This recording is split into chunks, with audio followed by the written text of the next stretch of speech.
viešint man Naujojoje Akmenėje, užėjau į biblioteką.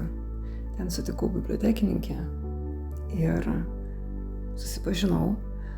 Pasakiau, kad esu iš Vilniaus, esu apsistojusi čia keliom dienom ir situacija susiklostė, kad piešiu sieną laiptinėje. Jis labai apsidžiaugė ir sako, o tai gal galėsite man padėti. Ir parodė man šią lentą, ant kurios buvo parašyta su rugsėjo 1. Jis paklausė, ar galėčiau nupiešti kažką gražesnio. Ir aš pasakiau, žinoma. Taigi kitą dieną atėjau ir štai toks gavosi rezultatas. Pradžioje galvojau piešti knygas ir mokyklą, bet tuomet pagalvojau, jog ruduo tai auksinių lapų metas ir pavaizdavau ąžuolo lapus ir parašiau Justino Marcinkevičiaus eilutę. Biblioteka buvo labai dėkinga. Ačiū Jums.